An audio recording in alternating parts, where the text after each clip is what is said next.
Saint Anthony of the Desert lived in the 3rd century, and he's well known for sort of inventing Christian monasticism. So he moved out of the city, and he lived first in a tomb and then in a hut, and eventually in a smaller community in Egypt. But it's his fight with demons that will interest us today. He's really the first great demonologist and demon hunter. Every night he would be visited by demons that would lacerate him and shred him, and then he would awake the next morning fully intact and devote himself to prayer and meditation, and then it would happen all over again every night. Eventually he figured out a way to combat the demons, and so in today's episode, Saint Anthony and the temptations of Saint Anthony and how to beat the demons. All right. So here's the first image, and this is a charcoal drawing that we're going to work on based on a painting by Salvatore Rosa from the 17th century. And then this is the second one, which is influenced by a great etching by a German engraver named Martin Schongauer. And I'm going to show you how to do these kinds of images. First, I'm starting with a pencil sketch as usual, just to get the forms right. And this is, a lot of the work happens at this stage, even though it's not very glamorous or even interesting to see me do. But you do start to work out the anatomy of the forms you're working on and getting the placement of the figures. You always want to try to get some dynamism in the figures. A lot of times I see people who draw well, but they forget to add some tension to the poses, and that really is a crucial element. Here I've basically created a dust using charcoal, and then I'm using a brush to paint the charcoal right onto the paper. And this is a little tricky because it can be quite messy, but if you're careful you get a wonderful effect. And then you go back in with like a blending stump, and then also with your actual charcoal pencils, and start to pull the detail out of it. Let me tell you a bit about St. Anthony and his story and his fight with the demons. He was a pious Egyptian boy born of Christian parents, and they died when he was young. He was a teenager. And as a result, sort of after this, he gave away all of his property and possessions because he was so religious, and he wanted to strip away the material wealth that he had. He studied with the sort of local ascetics and holy men, and sort of tried to learn how to discipline his mind and also his sexual cravings. This was a big deal for most of the early Christian saints. One remembers Augustine sort of always complaining about his libido. And eventually he sort of mastered the practical difficulties of living without comforts. And I'm going to quote some passages here as I tell you about him. All of these are from the life of Anthony, and this is a book that was written by Athanasius. Athanasius is famous in his own right for being involved in the controversy about how many, is God a trinity, is he a unity, and that sort of thing. So many people will be familiar with the Athanasius theology. In any case, he basically says, the devil who hates and envies what is good could not endure to see such a resolution in a youth, but endeavored to carry out against him what he had been wont to effect against others. So the devil began sort of whispering to him the remembrances of his wealth, love of money, love of glory, the various pleasures of the table, and other relaxations of life. But Anthony remained firm in his regimen of fasting and prayer. So the devil redoubled his efforts to snare Anthony's desires, even taking on the shape of a woman one night and imitating all her beguiling ways. But then now to quote again Athanasius, but he, his mind filled with Christ and the nobility inspired by him, and considering the spirituality of the soul, quenched the coal of the other's deceit.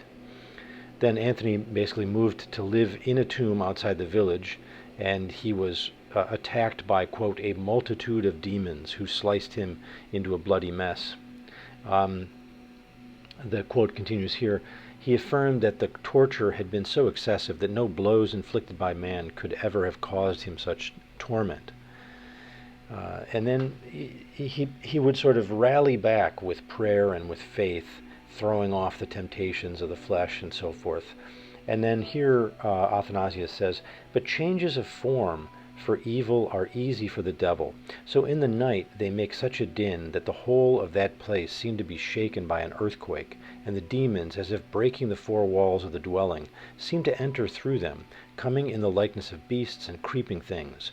And the place was on a sudden filled with the forms of lions, bears, leopards, bulls, serpents, asps, scorpions, and wolves, and each of them was moving according to its nature." End quote. These creatures then, together with demonic hounds, attack and torture Anthony, but he insults the devil with audacity, telling him that such shape-shifting attacks are evidence of his weak cowardice. Eventually, a ray of light pierces the dark tomb and causes the monsters to disappear.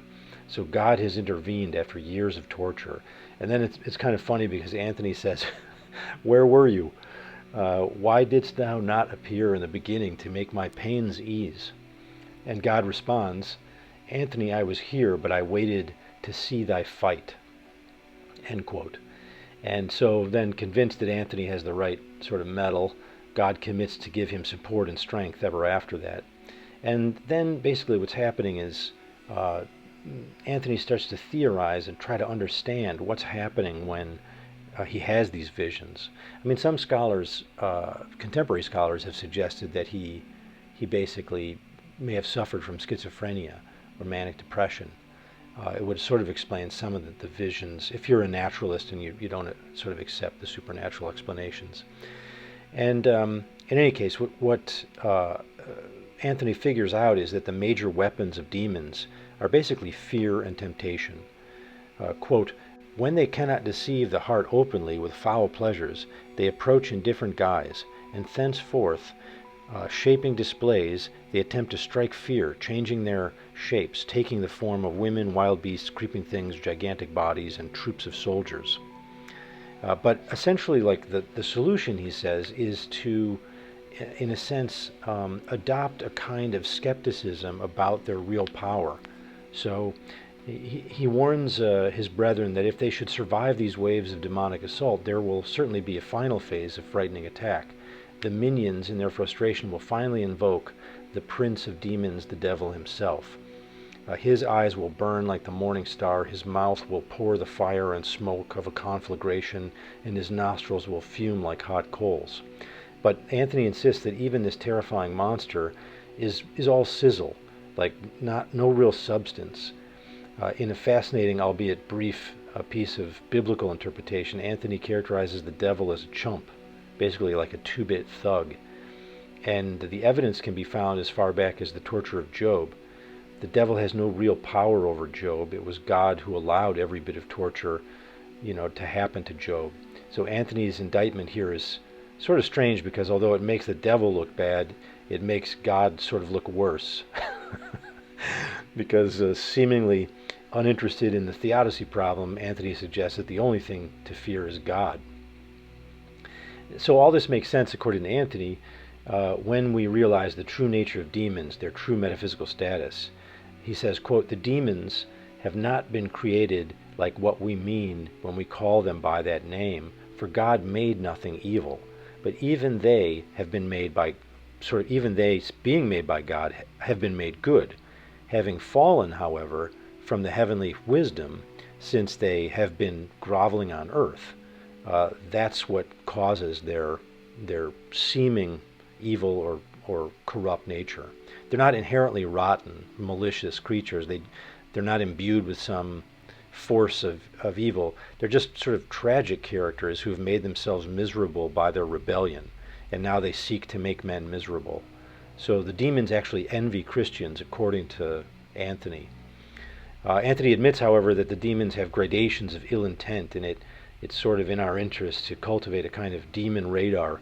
He says, quote, "When a man has received through the Spirit the gift of discerning spirits, he may have power to recognize their characteristics, which of them are less and which more evil, of what nature is the special pursuit of each, and how each of them is overthrown and cast out."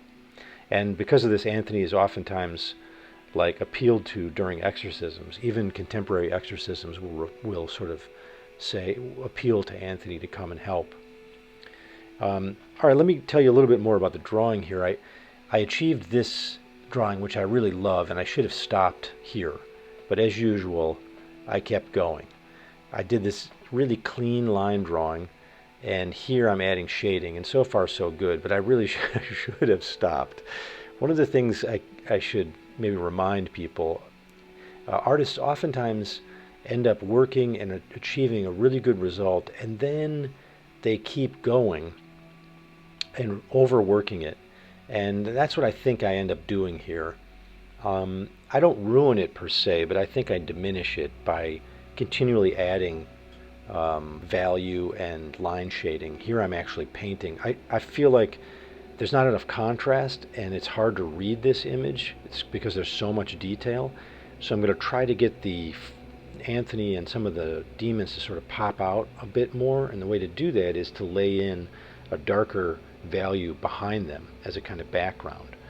So it's a good idea in theory, but in a sense I think the image is already way too complex. At least to me, I felt like I was never able to really get that kind of clean power of the line drawing back again. So what I'm doing is basically adding water, a little bit of water, and then coming in with a gray India ink solution. And I love some of these effects that you're seeing here, which when the paint sort of explodes out, and then you get these nice... But then you see the problem is that I'm actually, even though I'm trying to make the front images pop out by reducing the detail in the background, I'm actually inadvertently adding too much detail now through the shading, because now you've got forms that the eye wants to read. Oh, here's a little ASMR pulling of the tape, which I so love. Let's just enjoy this for a moment.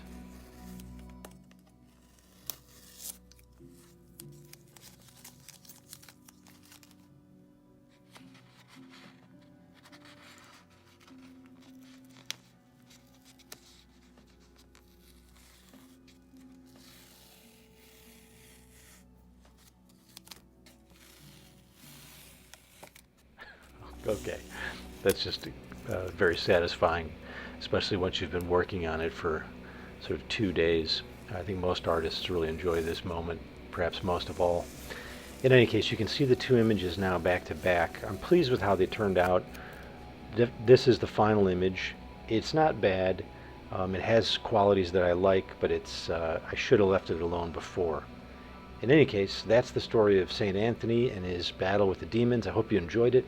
Please hit the subscribe button and come back for more content, and see you next time. Take care.